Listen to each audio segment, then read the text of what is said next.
for this gift of nature. Thank you God for this beautiful creation. Lahat ng to Lord, ikaw ang may gawa. Amen!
Hey guys. Hey, good morning. Hello. What's up mga kaswat? Today is Monday at pupunta kami sa Dingalan, Aurora. I'm sure pagbalik natin galing Dingalan, darating na yung mga equipment natin. Magiging busy na tayo. Panginoon, nagpapasalamat po kami ngayong araw na to sa lahat po ng mga biyaya na pinagkakalob nyo po sa amin na malapit na pong matupad ang aming pangarap, lalong-lalo na po para sa SWAT Fitness Angeles. Kaya ginagawa po namin itong team building na to para kami makapag-relax, makapag-enjoy, ma-activate po namin yung sarili namin para sa pagpasok ng buwan ng Abril kami ay motivated at energized upang gawin ang aming mga trabaho. Let's go! Dingalan!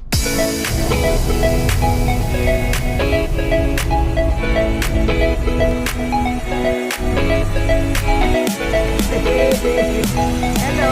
Pakay namin guys, Bimay.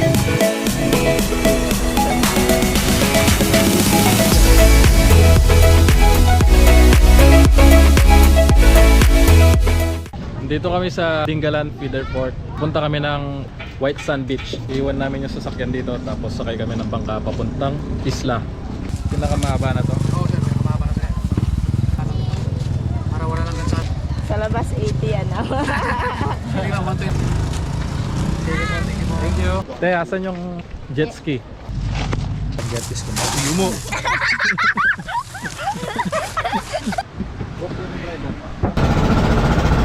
Hey! What's up? Grabe, sobrang ganda dito. Mother Nature.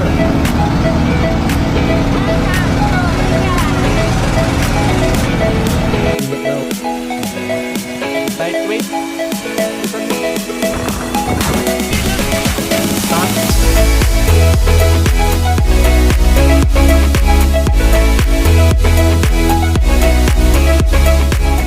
Ganda nito. Ang laking ugat to. Hindi ko na kaya. Wala na, nawalan na ng malay guys. I made it!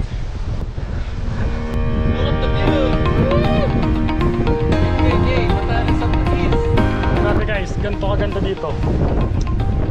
Batanes of East. Kasi na ito, sa tako ito. Ito yung inakyat namin guys. Oh. Jay. Basic! Ito dating white sand. Parang Boracay. Tapos nung dalawang magkasunod na malakas na bagyo, nag-landslide yung Okay. Kaya natabunan. Naghalo na. Ulysses, tsaka Carding. 2004 dati white sand to no. Pino-pino. Tapos White na white po talaga siya ng 2004. May bugyo po na dumating. nag-landslide. Sierra Madre na yan? Yan? Ah, okay. Oh. Eh, yun na pala yung Sierra Madre, no? Papunta na kami ng Umiray. Umiray, baby.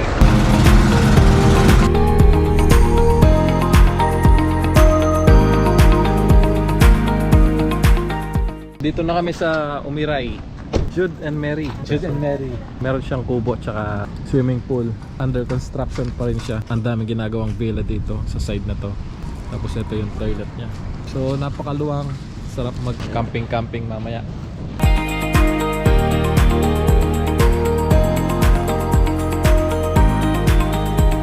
Welcome to Jude and Harry Beach Resort.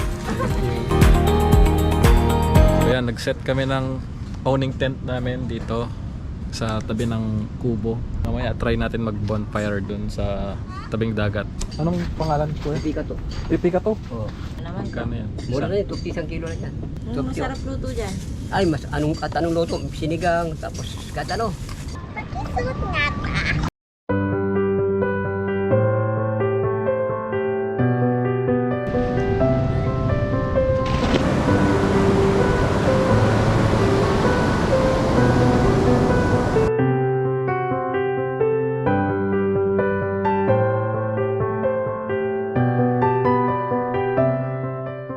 Ang gagawin natin ngayon, magluluto tayo ng hapunan.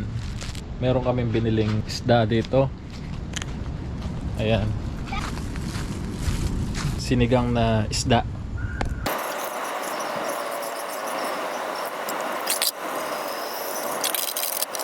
Sarap talaga ng buhay probinsya, no? Simpleng buhay lang na ganyan. Tahimik, sarap yung simoy ng hangin. Ayan. Tapos maririnig mo yung alon ng dagat. Nakakamiss talaga yung ganitong buhay noon. Nag-set up na tayo ng matutulugan natin. Sleep ka na, be? Yeah. Okay, good night. Lamig. Ay, umulan. Good morning. Umulan. Hmm? Umulan. Hindi. Bakit basa siya? Hamog. Ayan o. Hamog yan. Ayan si Lola din. Good morning. Morning.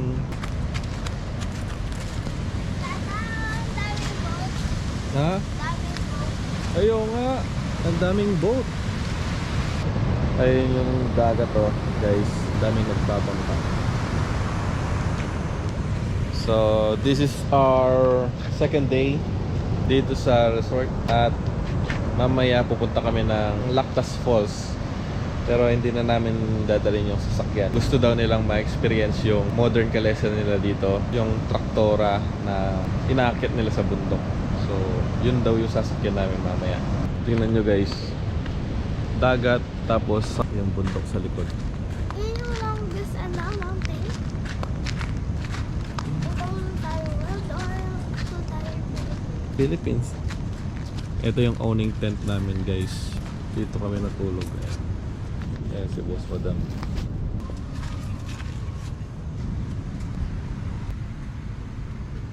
Hindi pa ganun karaming resort dito kaya medyo tahimik siya. Compare sa ibang beach, hindi siya crowded kaya medyo relaxing pa yung vibe dito.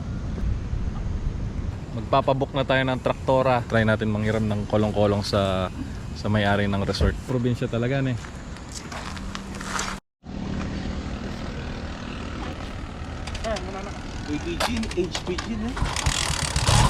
Right. Wow, wow, wow. Hey!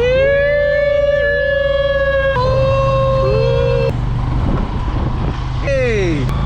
Busina ka, tabi ka sa kanya. Ay! Ay, si Ay. nanay. Punta kami doon. Okay na yan.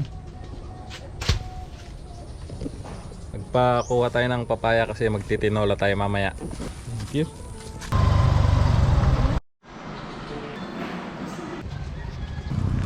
Fresh buko. Fresh. Fresh buko.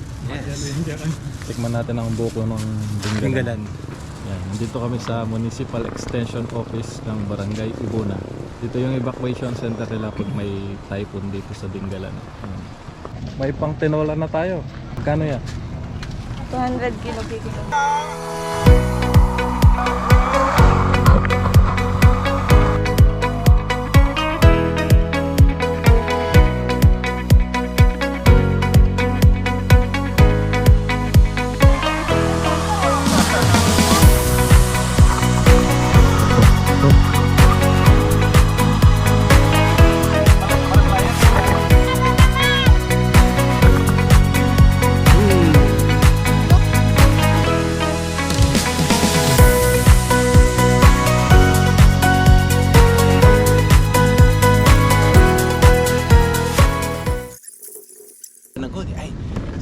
magtatay ng SWAT Fitness.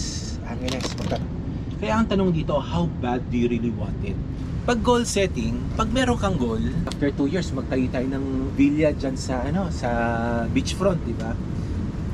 Pag meron kang goal, dapat meron siyang step. Hindi ko alam, siguro pag naririnig mo to kapag nagpe-present ako.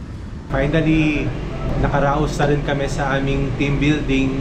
Tinapos namin yung team building namin kagabi na nag-goal setting kami kahit na maulan, malakas ang hangin, malamig, di ba? Pero ngayon, feeling namin, recharge kami lahat ngayon kasi yung goal setting na yon talagang magmo-motivate para sa amin, para mas lalo pa namin pagbutihin yung trabaho namin. At para sa mga members namin, lalo namin sila mapaglingkuran. Kahit na nasa team building kami, round the clock pa rin ang construction at paggawa na ng last phase na ng construction ng gym. So, kakain na kami saglit, tapos mamaya pupunta kami ng SWAT Fitness to check on the building. Sana panoorin nyo yung video nung buong 3 araw ng team building namin, and para ma-enjoy nyo rin, makita ninyo gaano kaganda hindi lang ang Dingalan, pero gaano kaganda ang Pilipinas, lalo na ang SWAT Fitness. Proudly Philippine made ang SWAT Fitness. Pagmalaki natin ang hindi lang produktong Pilipino, kundi ang bansa natin. So, kakain muna kami. See you!